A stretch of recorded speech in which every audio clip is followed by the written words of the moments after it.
Assalamualaikum warahmatullahi wabarakatuh. Alhamdulillahirabbil alamin. Wassalatu wassalamu ala asyrofil anbiya'i wal mursalin sayyidina wa nabiyina maulana Muhammadin wa ala alihi wa sahbihi wa ibadi ajmain. Amma ba'd. Honorable Mr. Dr. Hanifuddin as the Director of Lara and Boarding School Foundation. So today I want to present about the secret preaching of Prophet Muhammad.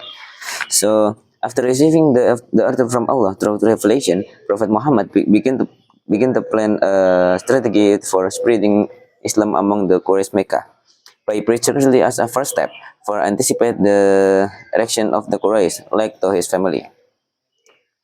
So Prophet Muhammad carried out secret preaching through a personal approach. This method created emotional and close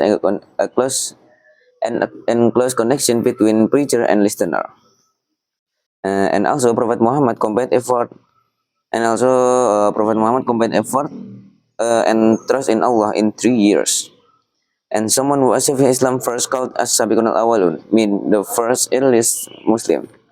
They all keep their faith secret to avoid threats and torture from Quraysh. In addition to external challenge, their faith was tested by internal challenge, such as Isra Miraj that Prophet Muhammad received the command to establish five daily prayers. Jadi kali ini saya akan memperkenalkan mengenai dakwah rahasianya Nabi Muhammad SAW. Nah, jadi setelah mendapatkan wahyu dari Allah, Nabi Muhammad memulai rencana berupa strategi untuk menyebarkan Islam di antara sekian banyaknya orang Quraisy Mekah dengan cara berdakwah secara sembunyi-sembunyi sebagai langkah pertama dan untuk mengantisipasi adanya reaksi besar dari kaum Quraisy. Contohnya seperti dakwah kepada keluarganya. Nabi Muhammad memulai dakwah ini. Nabi Muhammad memulai dakwah dengan cara berdakwah mengenai menggunakan pendekatan personal. Jadi metode ini membuat pendekatan hubungan dan emosional dan kedekatan antara pendakwah dan pendengar.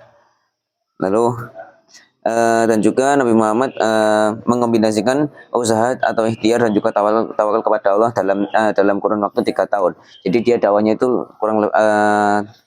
dakwah sembunyi-sembunyinya itu sampai 3 tahun. Dan seseorang yang menerima Islam pertama kali maka dia disebut sebagai Sabiqun al-Awwalun atau kita sebut orang-orang yang pertama masuk Islam. Dan mereka semua yang orang-orang yang masuk Islam tersebut itu menjaga rahasia mengenai keimanan mereka untuk menghindari ancaman dan siksaan dari Quraisy.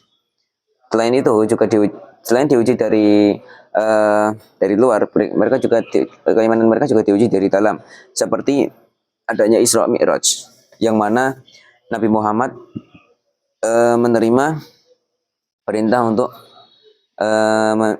mendirikan sholat 5 waktu, yang mana menurut sebagian orang itu sangat tidak masuk akal karena Isra Mi'raj itu hanya dilakukan dalam kurun waktu sehari. Okay, I think that's enough of my presentation this morning. Assalamualaikum warahmatullahi wabarakatuh.